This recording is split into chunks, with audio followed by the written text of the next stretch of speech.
Vamos continuar aqui. Agora a gente vai falar de programação visual, conceitos e prática. Na realidade, a gente tem feito práticas durante todo o curso e nós vamos revisitar algumas dessas práticas. Antes disso, eu vou falar então sobre o conceito de programação visual. O que é programar visualmente? Na realidade, programação visual é aquela programação em que a gente utiliza elementos gráficos para construir o nosso programa. Como vocês fizeram com o Scratch, você pega o comando que você quer, arrasta e cola, né? Arrasta e solta para aquela área onde você constrói o programa. Aqui também a gente tem um outro exemplo, né? Que aqui ele está construindo o meu programa, criando diagramas de fluxo, como a gente viu há umas semanas atrás, quando a gente começou a trabalhar com busca sequencial em lista, né? Procurar pelo maior, pelo menor, a gente viu esse tipo de notação gráfica. E aqui, neste caso, você usa a própria notação gráfica para gerar o programa, né? Existem vários desses aqui. E esse aqui é uma outra versão do Scratch que a gente está usando, só que esse aqui chama Scratch Junior. Esse aqui roda em celular e tablet, para você conseguir criar programas usando celulares e tablets. É bem legal para quem tem criança pequena ou não tão pequena assim, ou se você quiser trabalhar numa ideia e você está longe do computador, um ambiente de web todo poderoso, mas você está no celular, você consegue criar programas bem interessantes, muitas animações, tem inúmeros recursos, é um subconjunto do que a gente tem no Scratch, tá? Então, o foco é, a gente tem programação visual, significa que a gente tem elementos gráficos que a gente copia, a gente arrasta e solta numa área de trabalho e a gente vai combinando esses elementos gráficos, que são elementos gráficos, são visuais, literalmente, e vou construindo o meu programa. E o que é, então, a gente tem, bom, e o que isso tem a ver com o Scratch? Na verdade, Scratch é um tipo de programação visual, que é a nossa programação em blocos, né? Tanto o Scratch quanto o Scratch Junior e vários outros são programação em blocos, essa programação tipo quebra-cabeça, que você vai encaixando. Diferentemente daquela programação com workflow. Workflow você pega uma caixa, outra e liga com seta, né? Aquele diagrama de fluxo que a gente viu. Então, existem vários mecanismos, várias linguagens que permitem que você trabalhe construa o seu programa visualmente. Linguagens que permitem você fazer circuitos, programas que permitem você ligar componentes de um laboratório. Tem vários links para vocês no roteiro, tá certo? No material aí para vocês darem uma olhadinha, indo mais a fundo, tá? Aprofundando o tema, tem lá para vocês. Esse daqui, então, deixar bem claro. O Scratch, né, e o Scratch Junior são exemplos de programação em blocos, que são um tipo de programação visual, né? Programação visual em contrapartida a quê? A programação baseada em texto, que a gente já viu nos nossos programas em Python, tá? Então, aqui é um programa que é texto, eu tenho que digitar o comando. Versus, aqui eu vou lá e seleciono o que eu quero, né? Então, aqui como eu uso a abordagem de arrastar e colar, né? Eu vou identificar entre os comandos que eu tenho, eu não preciso ficar lembrando qual que é o comando que eu quero usar. Eu vou lá e olho qual que é o cardápio que tem à minha disposição e então eu reconheço o que eu quero usar e utilizo. E, diferentemente de uma programação não visual, né, que é baseada em texto, em que eu tenho que lembrar, eu tenho que conhecer a priori e lembrar qual que é o comando que eu quero utilizar. Esse aqui é um exemplo que a gente viu de um programa em Python que eu criei para vocês, né, para uma das nossas tarefas aí, é o de busca sequencial, né, que está ilustrado aí, tem o link para vocês. É o que a gente viu aí há umas semanas atrás, tá? Então, esse é um exemplo de que é uma programação que não é visual, você tem que digitar o texto, você tem que lembrar o texto, então não tem um menu disponível para você, você tem que saber de cor, de salteado, você tem que lembrar e escrever, diferentemente do outro que você reconhece o que você quer e copia e solta para a área de programação, tá? Então, esses são os conceitos aí de programação não visual, programação visual, que podem ser vários elementos, e programação em blocos, que é um subconjunto de programação visual, certo? Que é aquela que você vai encaixando os blocos. E tem vários, não tem só Scratch. Aliás, não tem só Scratch, então, quem foi que começou com essa história antes da gente avançar para que outros que tem, né? Acho legal a gente citar, reconhecer, por exemplo, o Simon Papert, né, que foi uma pessoa, um pesquisador que se preocupou, então, em em dar começou com criança, na realidade, né? Ele queria dar para as crianças mecanismos para que elas construíssem um objeto de estudo delas, né? Então, continuando, né, estendendo o que o Piaget propunha, né, que é o construtivismo, que é você pegar construir o conhecimento, não é alguém chegar lá e blá, blá, blá para você, quando você está trabalhando com o professor na sua sala, você usa o que você já conhece, vai construindo em cima dos conceitos novos e trabalhando junto, né, o construtivismo, tá? Então, o Papin falou assim, não, agora a gente vai propor que a gente vai usar esse construtivismo para construir coisas mais concretas. Concretas entre aspas, né, que ainda eram gráficas. Ele já propunha o uso de computador naquela época, tá? E ele, em 67, ele já estava preocupado com isso, e ele queria que as crianças, então, conseguissem, por exemplo, criar fórmulas geométricas como essas que a gente criou no nosso programa aí, no nosso curso com o Scratch, tá? Então, ele chamou essa estrutura dele de construcionismo, essa abordagem dele, que era uma extensão do construtivismo, só que daí aplicada na construção de objetos que eles estariam sendo estudados. Tá? E esse é o Papin. E logo junto, ele influenciou muito o Alan Kay, que é esse cara que está aí e que foi uma pessoa que trabalhou bastante. Ele propôs, inclusive, uma das linguagens de programação que a gente tem até hoje, que não é textual, não é gráfica, mas é o Smalltalk, que é uma linguagem orientada a objetos. Vocês vão ver, a nossa que a gente está trabalhando com o Scratch é também orientada a objetos, mas esse conceito, uma hora vocês vão saber o que dizer, vocês estão usando sem saber. Isso, sem precisar saber dessa formalização toda, mas ele também foi uma pessoa super importante na construção desse tipo de linguagem, em que a gente vá trabalhando e construindo objetos, deixar as linguagens de programação acessíveis para qualquer pessoa, e não só esses hackers de laboratório que a gente chama, né? Que tem lá essa cara de óculos e que fica escondido atrás da tela do computador, tá? É para qualquer pessoa, e tanto que nós estamos, todos nós, criando no nosso curso animações Scratch. Algumas opções atuais que a gente tem, isso daí eu fiz questão de colocar, né, como para reconhecer essas pessoas, né, que deram começo nisso. A gente já viu o Scratch, existe uma outra aplicação que é o App Inventor, existem, tanto o Scratch quanto o App Inventor, né, eles usam o Blockly, que é uma plataforma, hoje em dia, né, uma plataforma mais nova, mas que foi criada pela Google, por acaso, para que se faça a programação em blocos, né? Chama Blockly, não é à toa, tá? E existem muita coisa sendo feita com essa plataforma em bloco. Qualquer o pessoal de computação aí, que aí tem que saber programar, né? Não textualmente, cria programas para que outras pessoas possam utilizar a programação, os blocos, tá? Eu coloquei no material de referência para vocês o Games at Blockly. É um conjunto de jogos que você pode brincar aí, uma hora que você não quiser dar uma espairecida, tem jogo de labirinto, jogo de criar música, tem vários jogos lá e que também foram feitos com essa plataforma, tá? É bem legal. Isso aí, então, digamos, é para pessoas que não são de programação. O cara que é de programação vai usar a plataforma Blockly, tá? De maneira que pessoas que não são de computação, que não fazem curso de computação, né, vão pegar e vão poder criar o Scratch, utilizar programas, animações, usando o Scratch, o App Inventor e o Games at Block já é um conjunto de jogos. Bom, como é que vocês ficam sabendo mais informações sobre isso, que tipo de plataforma é esse tipo de coisa? Eu deixei essa referência para vocês, que é um material, um capítulo de um livro aí, né, que é curtinho, mas é bem legal, porque tem um resumo aí desse, o que é a plataforma de programação visual, não visual e as plataformas que existem, tá bom? Então, fica aí a referência, é uma leitura recomendada e bem interessante para vocês, para todo mundo, né? Por isso que eu estou colocando aí.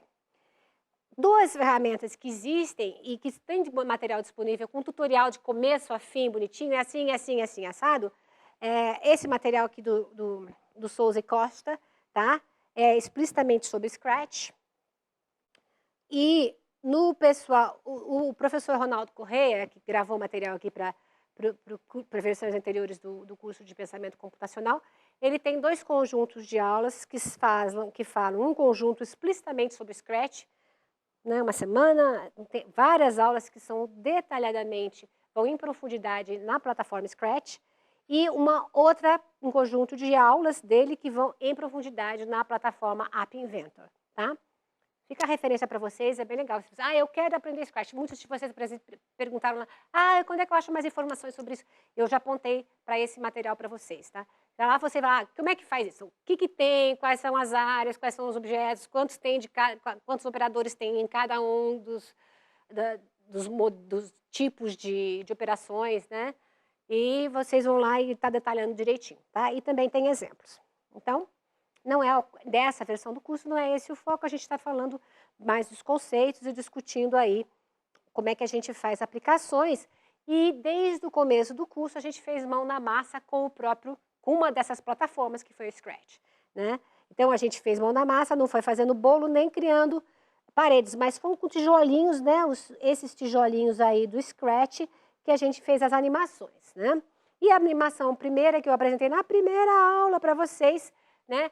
Foi a minha forma de utilizar a própria ferramenta de programação em blocos, né, que é do conteúdo do curso para vocês, para criar várias animações, como vocês viram aí, né? Isso daí é a minha área hoje, tá? Cada hora que você entra lá tá de um jeito, porque tem mais coisas que eu estou colocando o tempo inteiro, mas esse aí é uma imagem que eu tirei quando eu criei esse material para vocês. Vocês sabem que é só criar lá, procurar MG Pimentel, que vocês chegam lá no que tem de mais fresco e também no que tem de mais antigo, material que eu disponibilizei para todo mundo, tá? E aí, em particular, como é que ficou a Joaninha? Desde o começo do curso, vocês estão lá brigando. Eu não entendi. Como é que eu mudo isso? Como é que eu mudo aquilo? Não sei o quê. E muita gente fuçou, olhou, eu fiquei super feliz, estou feliz até hoje, que tem gente até hoje mudando a plataforma da Joaninha aí. Mudando a Joaninha, minha Joaninha robô aspirador, tá? E agora a gente vai olhar aí como é que fica a Joaninha do ponto de vista de pilares do pensamento computacional, que foi de onde a gente partiu na primeira aula. A gente pegou os pilares e falou, como é que fica a Joaninha, né? Decompõe o problema, reconhece padrões recorrentes, abstrai as tarefas dos dados de entrada e saída e aplica o exercício que resolve, o algoritmo que resolve o problema, né? A gente fez isso na primeira aula e a gente vai refazer isso aqui agora para observar que o programa da Joaninha, essa aqui é a Joaninha, tá? Quando você está programando, essa aqui é a área de programa, de código da Joaninha, e você sabe que é da Joaninha porque ela está ali, lá, meio transparente naquele canto, né? A gente tem esse, é o programa, que ele vem e tem uma sequência de comandos, como a gente está vendo aqui, né? Então, a gente está usando os padrões de sequência, de repetição e de condicional. Na realidade, a repetição está aqui, né? Então, quando eu receber essa planta ok, eu vou mudar a bateria, inicializo a bateria, vou para a coordenada lá 00, que é no centro da tela, e repita até que o quê? Que essa condição aconteça, que a bateria seja menor que 1. Portanto, quer dizer, esse aqui é um condicional que está, no caso, dentro do repetição aqui. E esse aqui é o bloco de repetição, ela move 10 passos para frente. Aí, se ela tocou na cor, essa cor aqui da escada ou essa cor aqui da parede, então ela espera um pouquinho para dar a impressão para a gente que ela bateu, move um pouquinho para trás, espera mais um pouquinho, gira e espera mais um pouquinho. Então, esse repetição aqui é condicional se tocou numa dessas cores. Então, a gente tem a sequência, que é uma depois da outra aqui, repetição, que esse bloco aqui que está aqui dentro está sendo repetido, e o condicional que está dentro do repetição e dentro desse se então mesmo aqui, né? Isso é o básico, como eu já comentei desde a primeira aula, base de qualquer programa. Todos os programas que a gente tem por aí hoje são baseados nesses 3 tipos de construção, né? Que a gente viu. Os de busca. Vou procurar, vou passar na lista. Passei na lista, vou repetir, até eu chegar no fim da lista. Começo no primeiro, vou até o fim da lista. Buscar o maior. Eu vou buscar, eu comparo o conteúdo. Se esse conteúdo que eu estou vendo agora é maior que eu tinha antes, então eu troco. Então, é o tempo inteiro, repetindo, testando e continuando. Repetindo, testando e continuando, né? Em sequência. É isso que a gente tem feito. E esse aqui é o primeiro programa que vocês fizeram, que vocês fuçaram, olharam, viram, modificaram, né? Só se preocupando com esses conceitos, que são os conceitos base, né? São os pilares aí de qualquer programa que a gente tem, né? Então, portanto, qualquer algoritmo que a gente utilize quando a gente quer aplicando os pilares do pensamento computacional. Em particular, eu não coloquei lá vocês na época, tá? Mas esse aqui é o algoritmo, né? Que a gente não coloquei na aula, né? Lógico que eu coloquei, eu não coloquei no slide naquela época. No slide, desculpa, na animação.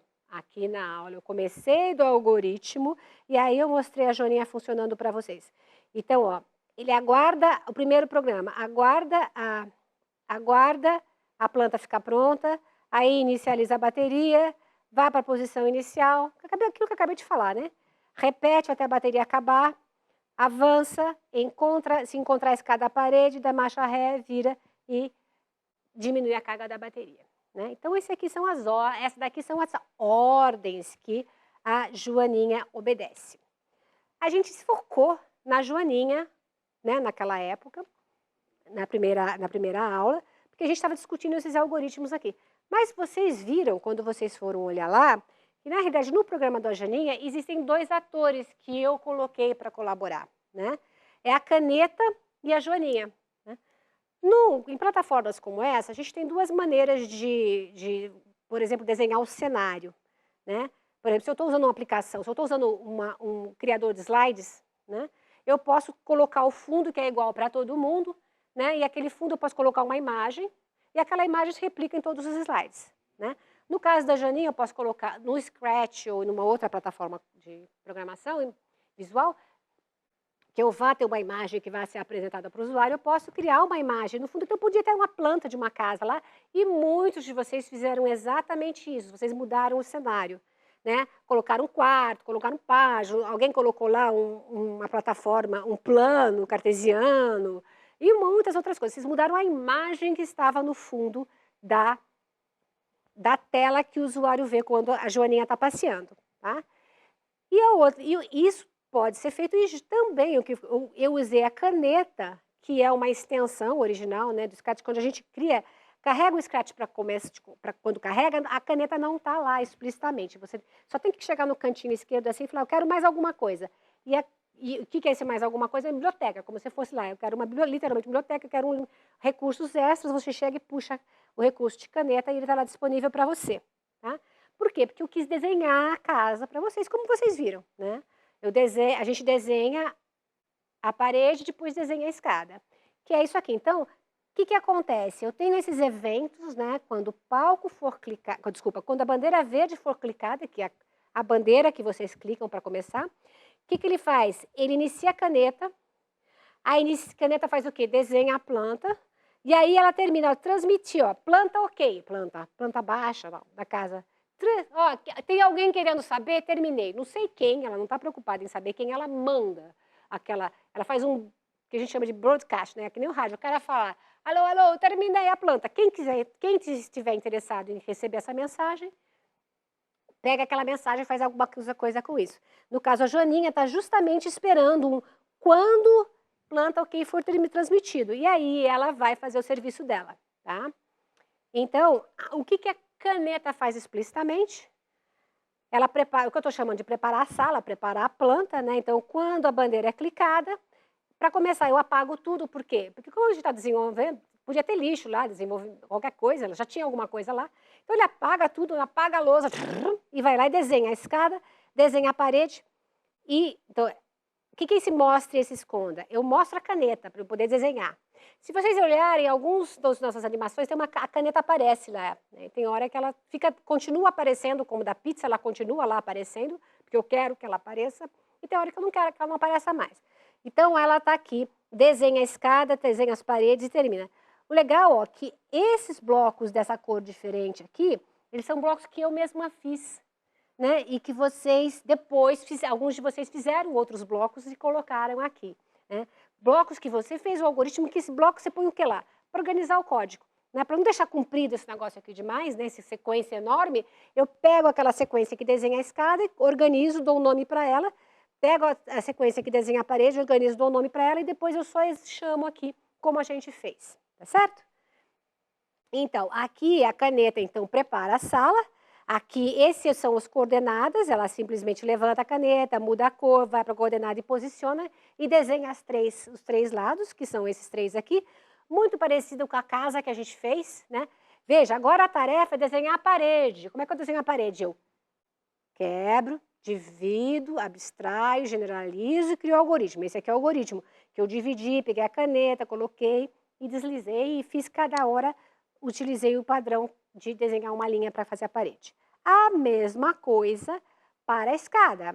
Quase a mesma coisa, porque a escada é toda, é uma escada que eu quis dar a impressão de perspectiva, então cada hora o degrau diminui um pouquinho. E é por isso que ficou um pouco mais elaborado, aí os 3 degraus eu coloquei dentro de um loop de repetição. Mas vocês vejam que eu não observei isso, eu não detalhei isso de propósito na primeira aula, porque não era o objetivo. O objetivo da primeira aula era discutir como é que a Joaninha estava obedecendo às nossas ordens. E aqui não, agora vocês estão olhando por dentro da própria caneta, tal, do próprio exercício dos algoritmos da caneta, para entender que construtores que eu estou utilizando, né? E onde que eu estou utilizando? No editor web, que a gente já viu, né? O Scratch Editor, que tem aqui os tipos de blocos, né? Que eu posso criar, que é aqui que eu vou lá e faço, pego o bloco, copio, né? Arrasto para cá. Aqui é a área onde eu crio o meu programa, aqui é o que eu estou vendo, né? E aqui são a minha área de atores. E ainda tem a área de palco, que alguns de vocês mexeram para mudar a imagem de fundo, tá? Bom, o que eu usei aqui, então? Eu usei exemplos de programas, exemplo de blocos que eu utilizei no meu programa, né? Bloco de movimento, que é essa aqui é aquela régua que tem do lado esquerdo, né? Aquela coluna que tem do lado esquerdo que diz quais são os blocos que eu tenho. Bloco de movimento, por exemplo, deslizar. Bloco de aparência, por exemplo, mostrar e esconder.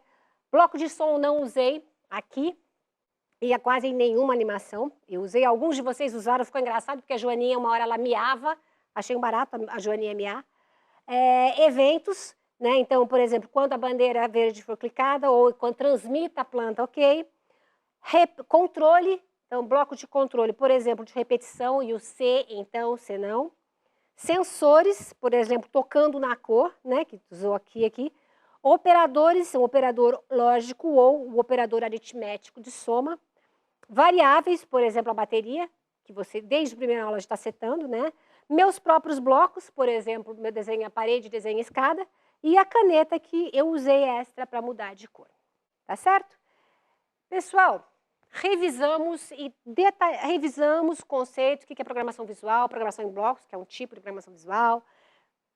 Revisitamos a nossa Joaninha e fomos em profundidade no programa dela. A gente continua, que eu tenho uma Joaninha nova surpresa para vocês na próxima aula. Até daqui a pouco.